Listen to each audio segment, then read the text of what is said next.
Quick update on Alex Pereira, he just admitted he wasn't hacked back in May. That tweet where he blasted the UFC for playing with him and teased retirement, that was him, fired up in the moment after seeing online chatter about Ankalaev maybe getting Jiri.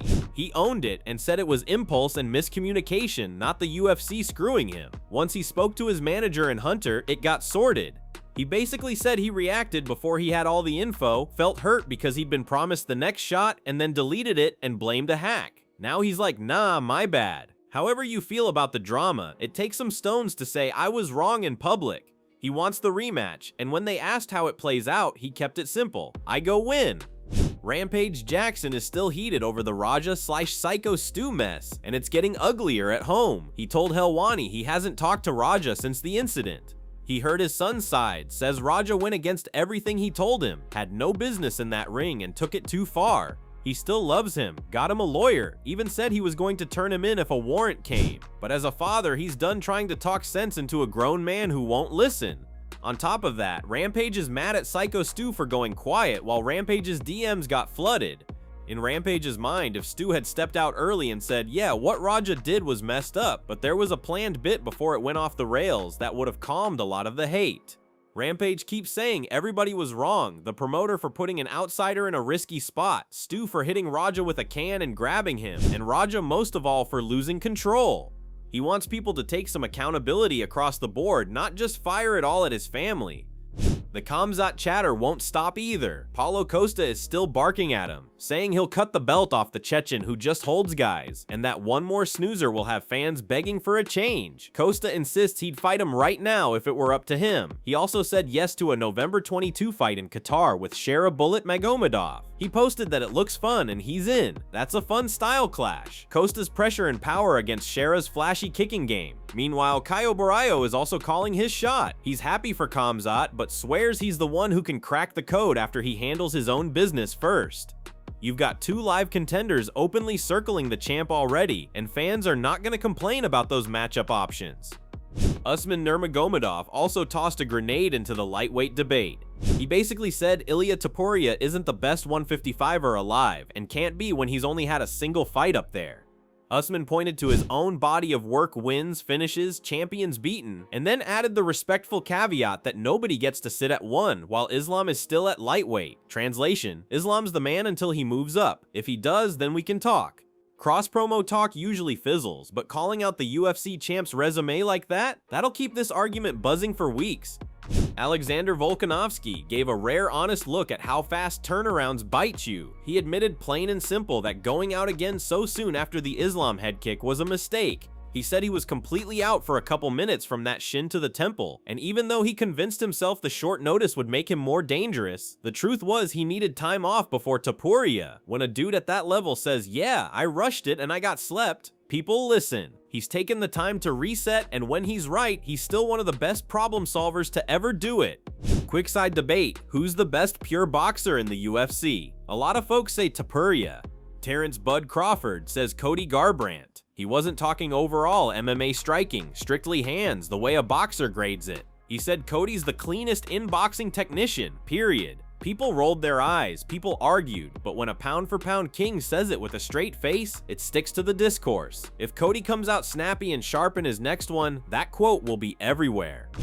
Back to Rampage's saga, because it ties into everything else. He's been dealing with threats and nonsense online while trying to stay out of the blast zone. One second he's in serious dad mode, the next he's clowning the chat, trying to keep his sanity. You can hear how conflicted he is. He'll always love his kid, but he won't defend what happened, and he wants everyone involved, his son included, to face the real-world consequences. If or when the police make a move, that story changes quick. Until then, it's chatter on top of an ugly video. On the fight news front, the schedule keeps loading up. A young Mexican prospect is jumping in on short notice for Noche UFC. A DWCS knockout artist is back in November against a grinder who badly needs a win. Austin Bashi got matched with Jamal Emmers in a classic prospect versus veteran test. And the Qatar card is stacking. Alex Perez is back from that knee scare. Asu Almabayev is trying to keep his momentum, and there's a bantamweight bout with a Topuria in it, not Ilya, to keep an eye on. There's a ton to clip from and plenty of fresh faces getting real opportunities.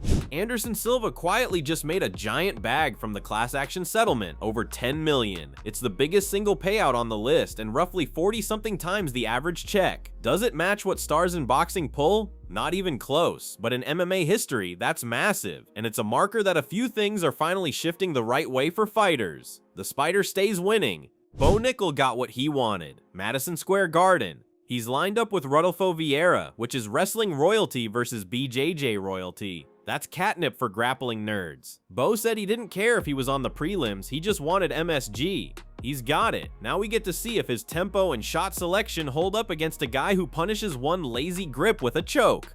Corey Sandhagen is prepping for Merab with jokes and jabs that only half sound like jokes. He did a skit auditioning sparring partners. Do you have good kisses? Can you tell frozen water from not frozen water? How loud can you yell? It's all riffs on Merab's quirks, but behind the humor, there's real homework.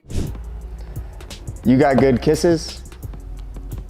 I don't have good kisses. Do you know how to swim?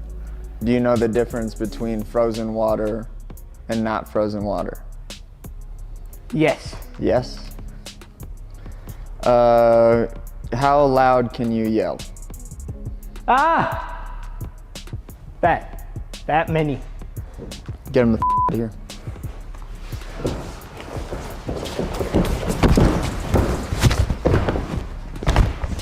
Kind of yell was that? Demetrius Johnson laid out the blueprint. Press Merab non-stop, make him pay for every shot. Don't try to out-grapple him in his wheelhouse, and keep the fight mean in the clinch with knees and elbows. If Corey can make Merab second-guess that first layer of entries, this gets interesting. If he can't, we all know how Merab snowballs rounds. Javier Mendez threw a little cold water on JDM's confidence too. Jack said he wasn't overly worried about Islam's striking, and Javier basically said, please feel that way. He thinks Jack's in for a different reality once he's actually in there. Islam's not a free bingo square for strikers. He makes you think about too many things at once and then ruins your stance with kicks before switching to the chain. Odds favor him for a reason. Still, if Jack solves those kicks early and punishes the first failed entries, suddenly you can imagine a thriller where the hands start landing and the math changes. Looping back to Pereira to close the circle, his "I was hacked" line was a quick bandage on a hot situation. Now that he's admitted it wasn't true and called it impulsive, the air's clearer. He's motivated, the UFC's on the same page, and the rematch is locked in. Fans were split between "wow, honest" and "dude, don't tweet mad," but everybody agrees on the important thing. Poatan's fire is absolutely real. If he channels it in the cage instead of on Twitter, we're in for a night. And that's the run. Hit the like button, subscribe for more clean fight fan breakdowns, and drop your take below. Does Pereira's admission change how you see the UFC situation, and who should Khamzat face next, Costa or KO? I'm reading the comments. See you in the next.